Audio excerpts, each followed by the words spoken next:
क्या कंसेप्ट है volumetric titrations का? देखो, as the name suggest, volumetric का मतलब क्या है? वॉल्यूम मेजरिंग, जिसमें आप वॉल्यूम का मेजरमेंट करें। ओके। और टाइट्रेशन का मतलब क्या होता है? Titration is a special way of doing a reaction. इसमें हम क्या करते हैं टाइट्रेशन में? एक सॉल्यूशन को हम बीकर में लेते हैं, करेक्ट? टाइट्रेशन का एम होता है किसी सॉल्यूशन की कंसंट्रेशन पता करना, मतलब उसकी मोलैरिटी या नॉर्मेलिटी पता करना, मोलैरिटी पता करना सपोज। ओके। तो सपोज ये एक सॉल्यूशन है और इसकी मोलैरिटी हमें पता करनी है, ठीक है? तो हम इस सॉल्यूशन को ले लेंगे बीकर में। अब बीकर में कितना वॉल्यूम लिया इस सॉल्यूशन का मुझे पता है, करेक्ट? Yes sir. और मोलैरिटी मुझे पता करनी है। तो मैं क्या करूंगा, एक और कोई सॉल्यूशन जिसका सॉल्यूट इससे रिएक्ट करता है, जिसका सॉल्यूट इससे रिएक्ट करता है, वो एक सॉल्यूशन मैं ले लूंगा ब्यूरेट में, ठीक है? तो ये जो सॉल्यूशन मैंने लिया ब्यूरेट में, इसकी मोलैरिटी मुझे पता है, करेक्ट? अब मैं इस सॉल्यूशन को ड्रॉप बाय ड्रॉप इसमें डालना शुरू करूंगा। तो जो ब्यूरेट का सॉल्यूशन है उसमें जो सॉल्यूट है वो बीकर के सॉल्यूशन के सॉल्यूट से रिएक्ट होगा, करेक्ट? हाँ सर। ये रिएक्शन होता जाएगा और बीकर में मैंने पहले से ही इंडिकेटर डाल रखा है। इंडिकेटर क्या करेगा, जैसे ही बीकर में जो सॉल्यूशन है उसका सॉल्यूट पूरा रिएक्ट हो जाएगा, वैसे ही इंडिकेटर अपना कलर चेंज कर देगा, करेक्ट? इंडिकेटर अपना कलर चेंज कर देगा, वैसे ही मैं ब्यूरेट बंद कर दूंगा। ओके। ब्यूरेट बंद कर दी तो तब तक ब्यूरेट से कितना सॉल्यूशन यूज हुआ उसका मैं वॉल्यूम मेजर कर लूंगा। तो मुझे ब्यूरेट वाले सॉल्यूशन का कितना वॉल्यूम यूज हुआ वो पता चल जाएगा। और अब इन दोनों सॉल्यूशंस में जो सॉल्यूट्स हैं मैं उनका एन फैक्टर निकाल लूंगा, करेक्ट? तो ब्यूरेट वाले सॉल्यूशन के इक्विवेलेंट्स मुझे पता चल जाएंगे, करेक्ट? और वो equivalents will be equal to equivalents of the solution in beaker, correct? And hence we will calculate the molarity of solution in the beaker. समझ में आया वॉल्यूमेट्रिक टाइट्रेशन में क्या करना है? Yes sir. तो बेसिकली हम करेंगे क्या, किसी एक चीज के equivalents are equal to equivalents of second thing. यही है पूरे वॉल्यूमेट्रिक की अप्रोच। तो जो बीकर में लिया है उसके equivalents will be equal to equivalence of thing in burette. Is this clear? Yes sir. थोड़ा क्लियर नहीं सर, बताओ ना हैं? एक बार फिर से थोड़ा बताओ ना सर। ये तो लॉ ऑफ इक्विवेलेंस था ना, एक रिएक्शन इक्विवेलेंस इक्वल होते हैं। हाँ सर। अब इसमें तो वही लिखा है इक्विवेलेंस, नीचे वन, मतलब equivalent of first thing is equal to equivalent of second thing. Okay sir. Okay. अब इक्विवेलेंस कैलकुलेट कैसे करते थे, याद है? given mass by equivalent weight. Given mass by equivalent weight, which I can also write as equivalent weight को कैसे लिख सकते थे? molecular mass और atomic mass by n factor. Molecular weight element के लिए था ना? n factor. हाँ, n फैक्टर. तो I can write equivalence as given mass upon molecular weight into n factor. सही है? Yes sir. Yes, sir. Given mass by molecular weight क्या हो गए? मोल. तो equivalents are moles into n factor. ठीक है? Yes. दोनों साइड अगर वॉल्यूम से डिवाइड कर दें तो क्या हो जाएगी इक्वेशन? नॉर्मलिटी से कुछ नहीं आ जाएगा. तब इक्वेशन देखो क्या हो जाएगी? Equivalence by volume. Equivalence by volume. और इक्विवेलेंस बाय वॉल्यूम को हम लोग कहते हैं नॉर्मैलिटी. जैसे मोलारिटी की डेफिनेशन दी मोल्स पर लीटर, वैसे नॉर्मैलिटी की डेफिनेशन है इक्विवेलेंस पर लीटर. ओके? Yes sir. तो वॉल्यूम से डिवाइड कर दूं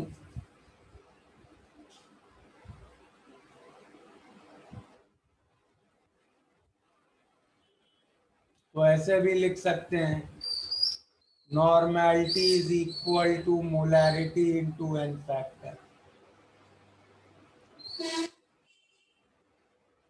तो हम सर इसलिए बोलते थे कि अब मोनोप्रोटिक के लिए नॉर्मलिटी मोलारिटी सेम होता है. क्या? हम इसीलिए बोलते हाँ. थे क्या कि नॉर्मलिटी मोलारिटी मोनोप्रोटिक या मोनोबेसिक के लिए हाँ. सेम होता है. यस. तो इक्विवेलेंस को मैं ऐसे भी लिख सकता हूं. देखो इक्विवेलेंस को और कैसे लिख सकते हैं? Equivalence can be written as normality of a solution in volume into volume. सही है? Yes sir. या molarity into volume in litres into n factor. Yes, sir. अगर वॉल्यूम मिलीलीटर में लेंगे तो क्या हो जाएगा? डिवाइडेड बाय मिली इक्विवेलेंस मिल जाएगा. करेक्ट? ये नोट हो गया? Yes sir. So, हाँ. ड्रॉप बाय ड्रॉप गिराएंगे तो उससे n फैक्टर कैसे मिलेगा? n फैक्टर तो हम अपनी कैलकुलेशन से करेंगे ना, जैसे हम लोगों ने लास्ट क्लास में किया है.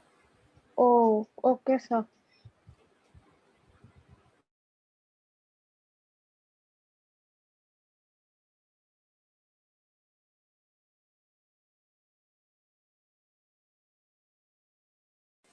Okay.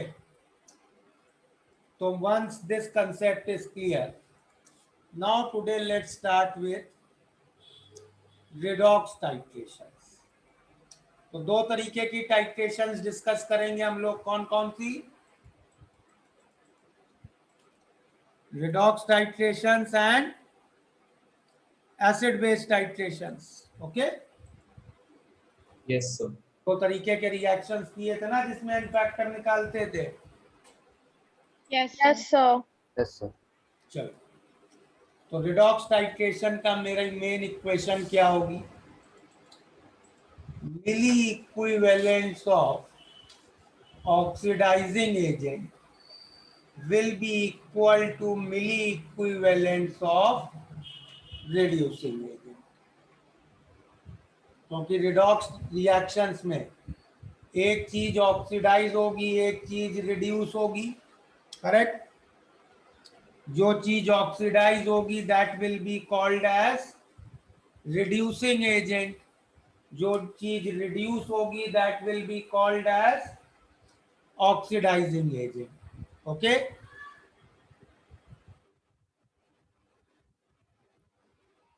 तो मेन इक्वेशन हमारी इस पूरे रिडॉक्स टाइट्रेशन वाले कंसेप्ट में यही रहेगी कि ऑक्सीडाइजिंग और रिड्यूसिंग एजेंट्स के मिली इक्विवेलेंट्स बराबर होंगे। Okay, yes sir. चलिए अब इसको प्रॉब्लम्स में कैसे अप्लाई करते हैं उसको सीखते हैं। पहले कुछ एग्जाम्पल्स लेके इसको जरा समझते हैं। चलो पहला एग्जाम्पल लेता हूं।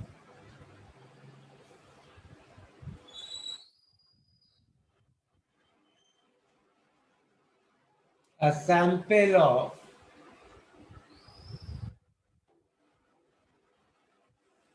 Ki is dissolved in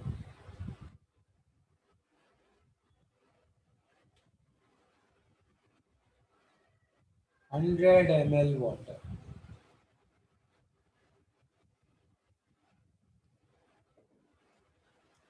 This solution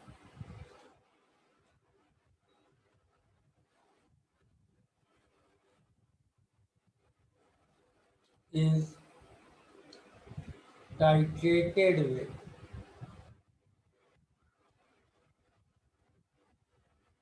0.1 molar acidic permanganate solution.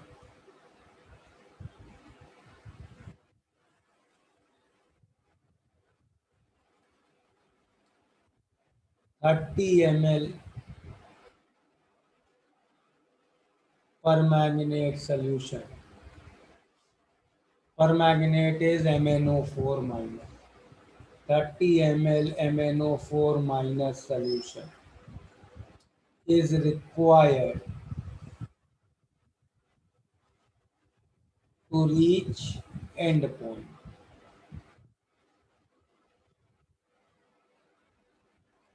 Okay, find the mass of Ki sample. Correct. तो अब वॉल्यूमेट्रिक की किसी भी प्रॉब्लम में how we will start our procedure, we will first write a unbalanced reaction. तो who is telling me the reaction of this problem? Ki plus MnO4 minus gives KMnO4 plus I minus. gives KMnO4 plus I minus. ठीक है, agreed? Yes sir. अब इसमें potassium का oxidation number क्या है reactant और product side में? +1. दोनों साइड ना? हाँ सर। Yes sir. आयोडीन का -1. -1 दोनों साइड। मैंगनीज का तो सेम ही आ रहा है सबका। से भी आ रहा है, मतलब ये रिडॉक्स रिएक्शन आई नहीं, हाँ। मतलब रिएक्शन गलत है। आओ। तो अब कौन बता रहा है रिएक्शन मुझे? सर वो Mn2+ हो जाएगा क्या? हाँ, तो रिडॉक्स रिएक्शन, रिडॉक्स टाइट्रेशन के लिए हमें सबसे पहले मालूम होना चाहिए कि भाई कॉमन ऑक्सीडाइजिंग और रिड्यूसिंग एजेंट्स बनाते क्या हैं, प्रोडक्ट क्या बनता है। तो MnO4 minus is one of the strongest oxidising agent. Okay, तो यू शुड नो। ये मालूम नहीं है तो रिडॉक्स टाइट्रेशन का प्रॉब्लम वैसे ही नहीं कर पाओगे। MnO4 माइनस एसिडिक मीडियम में it makes Mn2+. Okay, in basic medium it makes MnO2. Okay, in neutral medium or strongly basic medium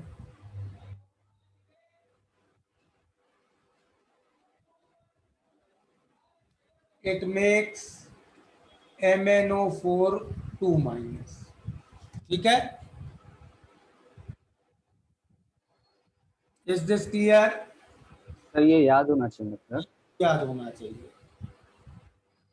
और बुकलेट में देखो, आई थिंक पेज 6 या 7 पे लिस्ट दी है common oxidising and reducing agents, तो वो सारे याद होने चाहिए।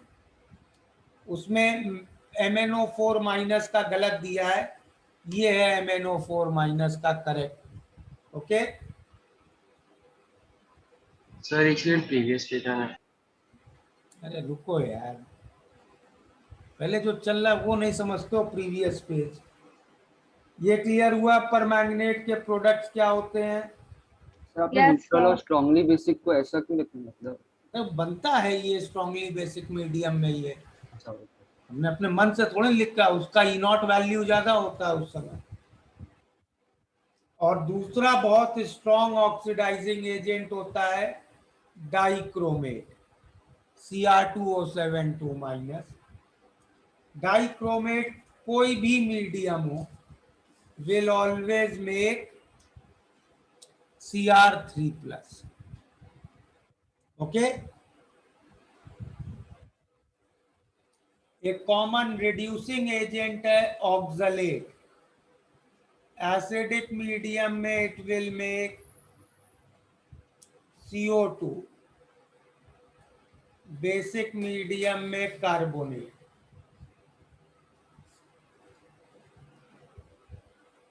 थायोसल्फेट एसिडिक मीडियम में H4O6 माइनस, बेसिक मीडियम में सल्फेट। करेक्ट? तो ये चार तो डेफिनेटली याद होने चाहिए। ओके, कमिंग बैक, तो यहां पे एसिडिक मीडियम दिया है, तो MnO4 माइनस क्या बनेगा? Mn2 plus. Mn2 plus. तो पर मैग्नेट कैसी स्पीशीज है? खुद रिड्यूस हो रहा है, तो it is oxidising agent. Correct? Yes sir. तो Ki should be the reducing agent. Yes sir. तो Ki को ऑक्सीडाइज होना पड़ेगा। हाँ सर। अब Ki में पोटेशियम तो ऑक्सीडाइज हो नहीं सकता है। करेक्ट? हाँ सर। तो ऑक्सीडाइज तो आयोडीन ही होगा। तो ऑक्सीडाइज होके आयोडीन यहाँ बनाता है I2। तो ये भी एक जनरल रिएक्शन है कि कोई भी हैलोजन जब ऑक्सीडाइज होता है तो इट जनरली मेक्स X2। वो हैलाइड ऑक्सीडाइज होके हैलोजन लिबरेट कर देगा।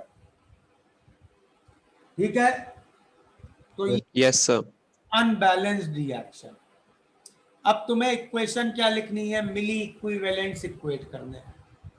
बट सर इस इक्वेशन में तो पोटेशियम है ही नहीं प्रोडक्ट साइड में। पोटेशियम स्पेक्टेटर है, लिखने की क्या जरूरत है? ऑक्सीजन भी तो नहीं है, ओह उनसे क्या हाँ, फर्क?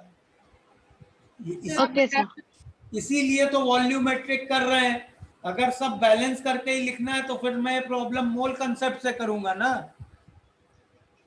Yes okay. अब अगला स्टेप तुरंत, जो तुम्हारे इंपॉर्टेंट चीजें हैं उनका एन फैक्टर लिखो विदाउट एनी डिले। मुझे एन फैक्टर बताओ इन दोनों के। लास्ट क्लास में एन फैक्टर कैलकुलेशन इतनी की है, अब बताओ। 5। इसका 5, RA का 2, RA का 2 और OA का RA का 1 5। और OA का RA का 5। 1 हो हाँ जाना। वही। RA का 1। RA का 1, OA का 5। ठीक है, यस सर। यस और तुम्हें पर मैग्नेट के लिए और क्या इंफॉर्मेशन दी है? उसका कितना वॉल्यूम यूज हो रहा है? 30 ml। 30 ml। और उसकी मोलैरिटी दी है 0.1। ठीक है, Yes, sir. तो मुझे पर मैग्नेट के मिली इक्विवेलेंट्स मिल जाएंगे। हाँ सर। हाँ सर। नहीं मिली इक्विवेलेंट्स के आई के होंगे। तो now how can I start the problem? Milliequivalents of K I will be equal to milli equivalents of, ठीक है, के आई के कितने मिली इक्विवेलेंट्स होंगे? मिली moles of K I into उसका n factor 1। K M N O 4 के लिए I will write molarity into volume into n factor. तो कितने मिली मोल्स के आई मिल गया मुझे? 15, ठीक है। तो मास कितना मिल गया के आई का? 15 मिली मोल, मतलब 15/1000 मोल इंटू मोलर मास। निकाल लो ये आंसर है। और आपने मिली इक्विवेलेंट ऑफ केआई में उसका वॉल्यूम 100 ml क्यों नहीं डाला? वॉल्यूम क्यों लें? मिली इक्विवेलेंट्स कैलकुलेट करने के कई तरीके थे। एक तरीका ये भी था ना, मोल्स इनटू एन फैक्टर। हाँ ओके। मुझे तो मास निकालना था, तो मास के लिए मोल्स निकाल लूं। हाँ ओके, यस सर। समझ में आया ये प्रॉब्लम? हाँ सर। हाँ सर। चलो एक स्टेप बढ़ाते हैं, सेकंड क्वेश्चन देखिए।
प्रॉब्लम पढ़ा सबने?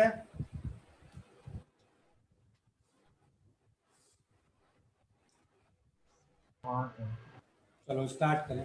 तो अब रिएक्शंस कौन बता रहा है?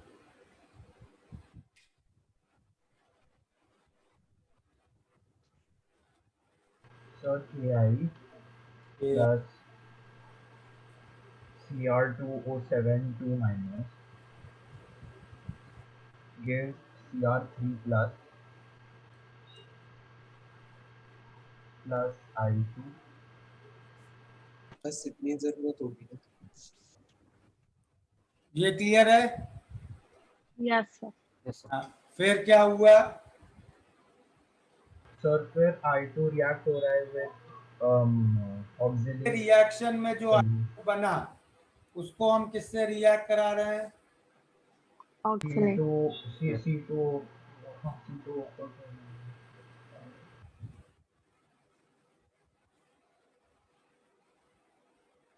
CO2 plus IO2 plus CO2। IO3 minus. यार इसका ऑक्सलेट का एसिडिक मीडियम में क्या दिया है? CO2।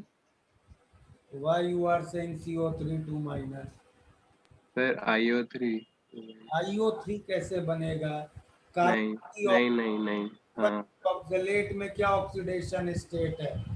+3 और इधर +4, तो वो ऑक्सीडाइज हो रहा है तो ये रेड्यूस होगा, वो रिड्यूस होना पड़ेगा, I माइनस बन जाएगा। I माइनस बनेगा।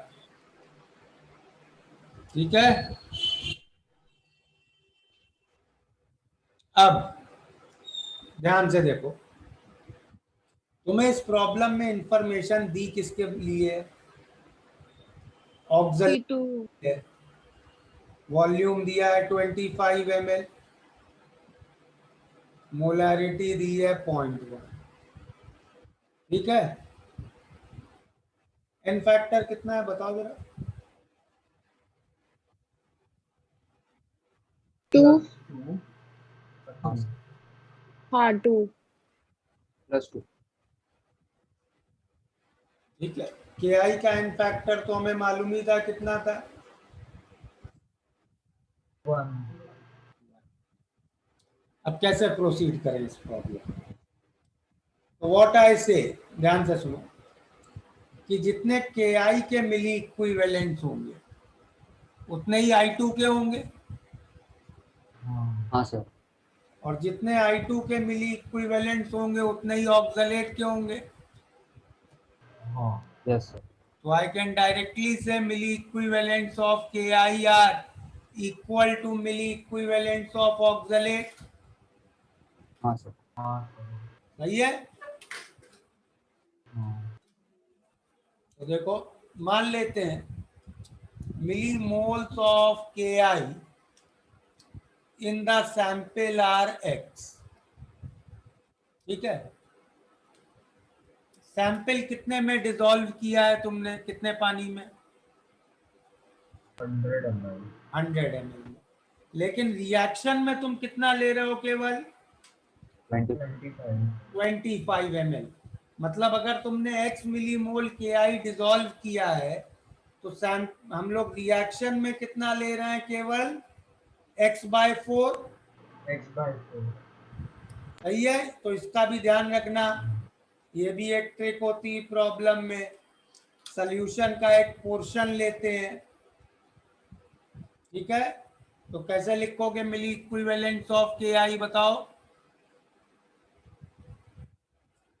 x/4 into 1 is equal to 25 into 0.1 into 2। ठीक है, तो x कितना आ गया? 20। तो मास निकाल लो अब।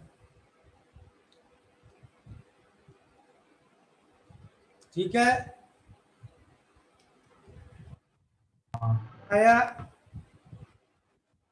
सो हाँ, ये तभी वर्क करेगा ना, जैसे अगर I2 के बदले कोई और एलिमेंट होता जिसका एन फैक्टर फर्स्ट रिएक्शन और सेकंड रिएक्शन में अलग होता। चलो वो भी कर लेते हैं। लो, अगला एक क्वेश्चन लेते हैं।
चलिए ये प्रॉब्लम करो, ये खुद से करो जरा और आंसर बताओ मुझे।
हाँ भाई, आंसर आया किसी को? हाँ सर, क्या आया? 9.96। ग्राम्स। हाँ। और कोई?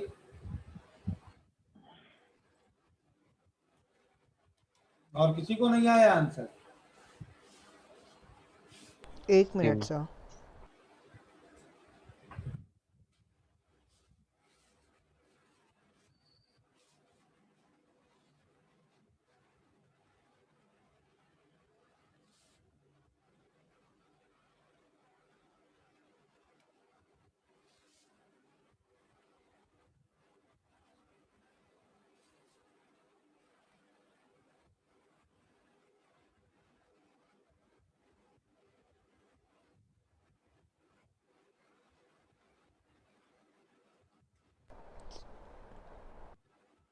सेवन ग्राम है क्या?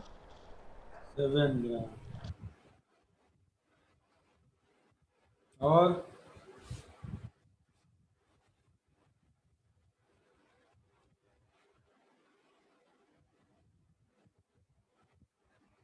anybody else?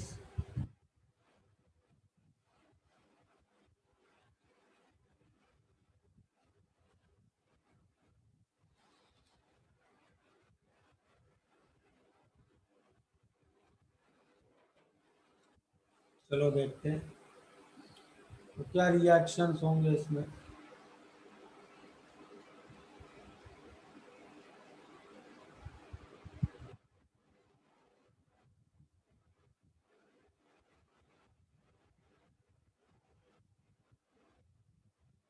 ठीक है, हाँ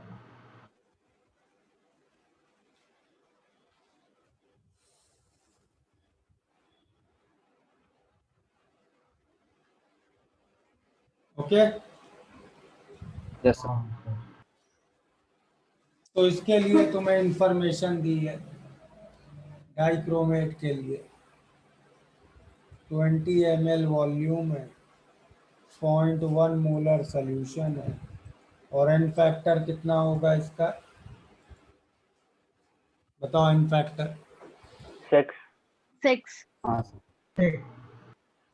के आई का एन फैक्टर 1. 1. अब अगर मैं सैंपल में इनिशियल मिलीमोल सेक्स मान लूं,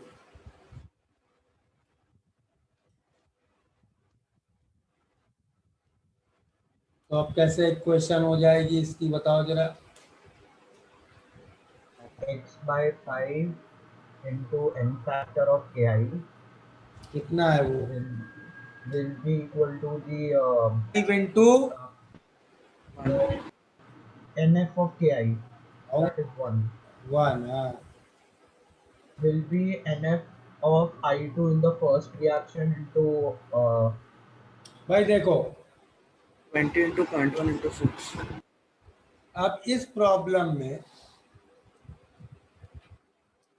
के आई मिली इक्विवेलेंस ऑफ के आई को मिली इक्विवेलेंस ऑफ डाइक्रोमेट, ये इक्वेशन आप नहीं लिख सकते, ये गलत है। ठीक है,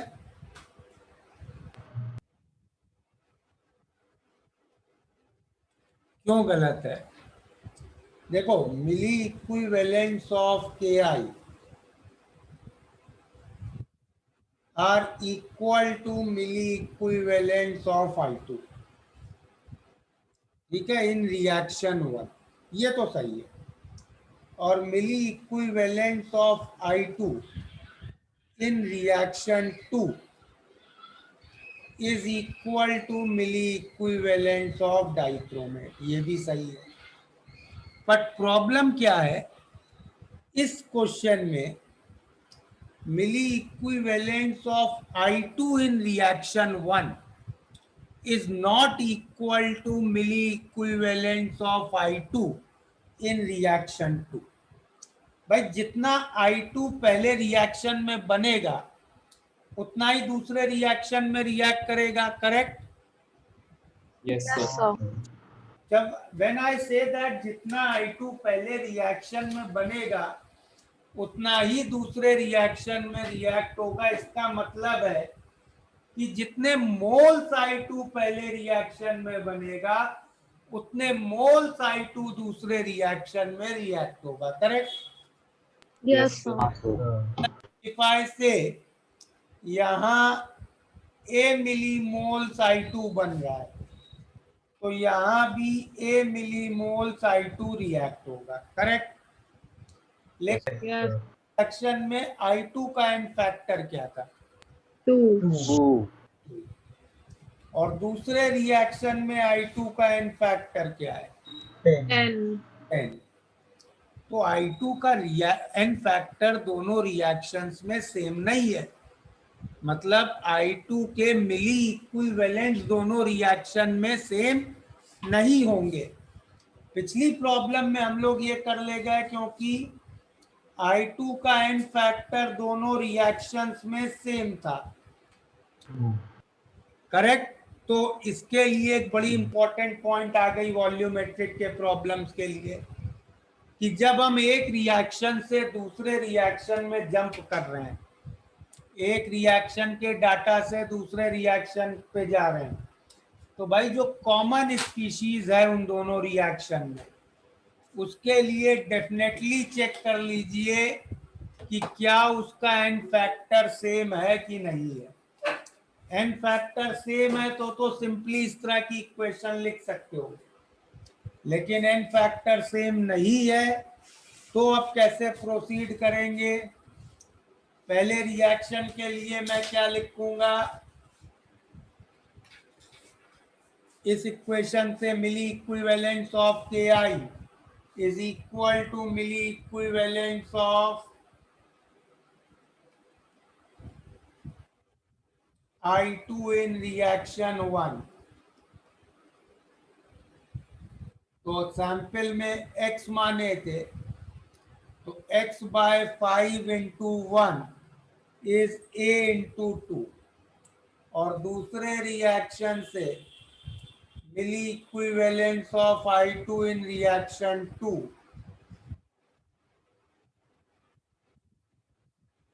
ठीक है। तो यहां वही इक्वेशन हो जाएगी a by 10 is equal to 20 into 0.1 into 6, correct. तो यहां से a आ गया 1.2। अब a को पहली इक्वेशन में सब्स्टिट्यूट करेंगे तो x कितना आ जाएगा 12, तो मास कितना आ जाएगा 12 बाय 1000 इंटू 166, ठीक है। Yes, sir. समझ में आया वॉल्यूमेट्रिक टाइट्रेशन पे कैसे करते हैं। Yes sir. हाँ sir.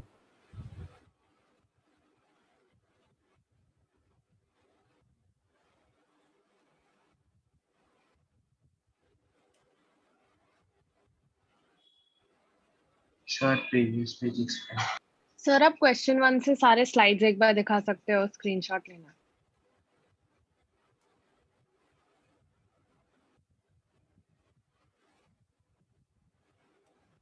Sir next slide.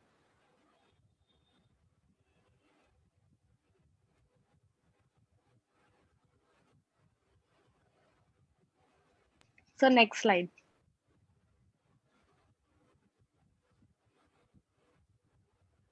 Sir next slide.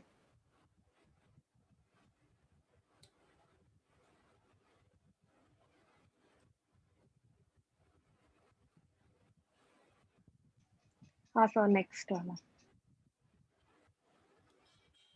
चलो बुकलेट निकालो, इतना क्लियर है सबको। Yes sir. बुकलेट निकालो और जरा होम असाइनमेंट 3 स्टार्ट करो करना।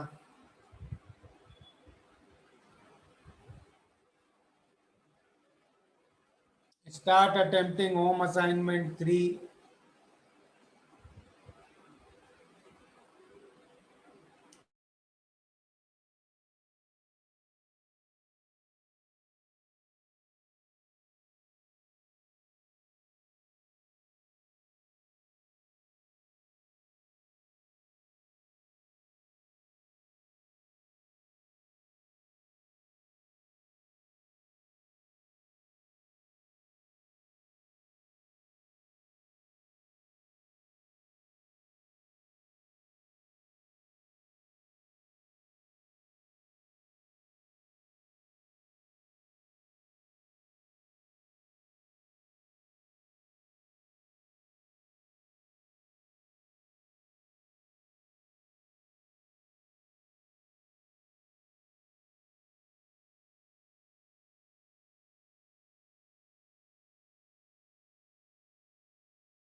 हो गए कंप्लीट?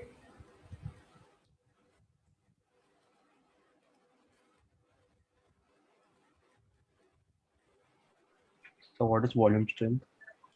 वॉल्यूम स्ट्रेंथ वाला जो दो प्रॉब्लम्स हैं वो छोड़ दो, that I will teach later. बाकी हो गए कंप्लीट? तो थोड़ा बचा है। करो जल्दी, 5 मिनट्स।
बोलो, कोई डाउट है?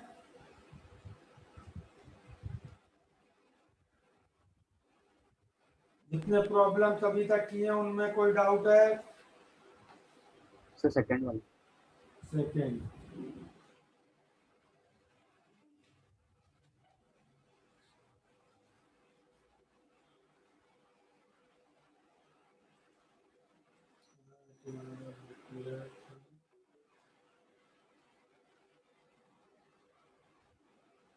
एक मिनट।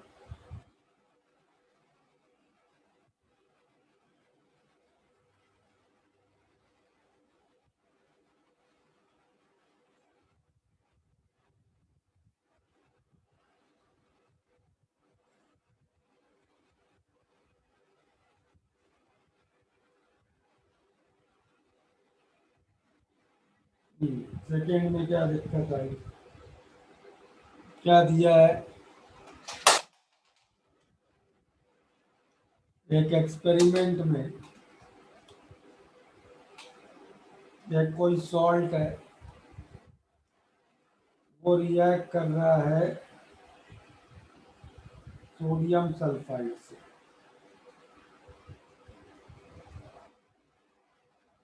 सल्फाइड का बन रहा है सल्फेट, और सॉल्ट का भी कुछ बनेगा। अब इसका एन फैक्टर देखो 2 है, इसका वॉल्यूम दिया है 25 ml, मोलारिटी 0.1, ठीक है। इसका वॉल्यूम दिया है 50 ml, मोलारिटी 0.1, एन फैक्टर मालूम नहीं। इक्वेट कर दो दोनों के मिली इक्विवेलेंट।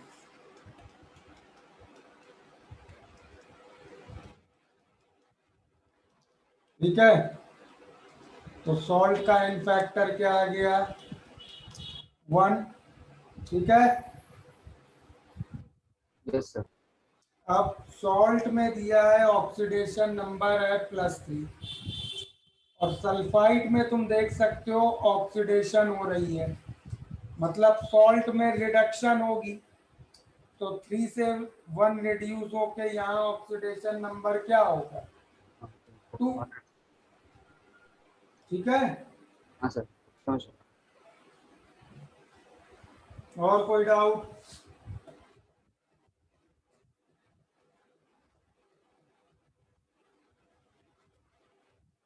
बाकी वो में 3 सर एक बार फर्स्ट वाला कर देंगे. फर्स्ट वाला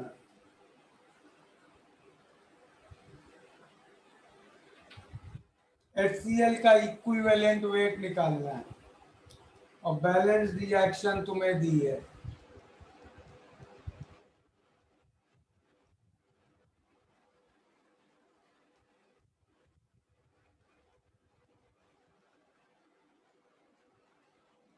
ठीक है, हाँ सर.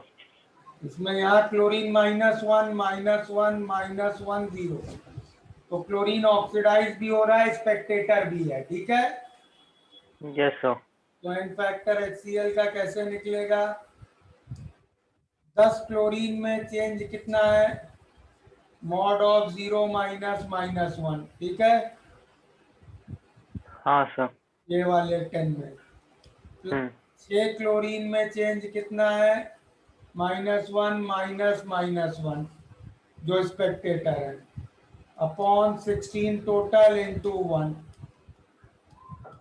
अच्छा. ठीक है। अच्छा फिर आ जाएगा. Yes sir.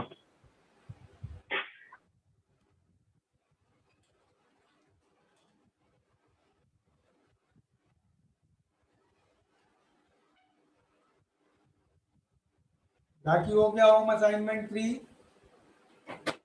Yes sir sir. ऐसे एक डाउट था कि अगर अगर ये अनबैलेंस रिएक्शन होता तो फिर डिफरेंट हो जाता क्या? तो इस तरह के एन फैक्टर में क्या नोट्स में लिखाया था देखो। हाँ सर, मतलब सिर्फ यही पूछा था कि वो डिफरेंस आ जाएगा ना फिर से एन फैक्टर में अगर अनबैलेंस होगा? करना पड़ेगा तुम्हें फिर एन फैक्टर निकालने के लिए। हाँ ये सर वही मैं पूछ रहा था, मतलब सेम नहीं होगा जैसे 5/8 था? सेम ही आएगा। अनबैलेंस दिया होगा तो तुम पहले बैलेंस करोगे। अच्छा हाँ सर, हाँ सर आपने, हाँ याद है. क्लियर है? चलो we'll stop here. Bye everybody. Bye, sir. Thank you, sir. Thank you sir.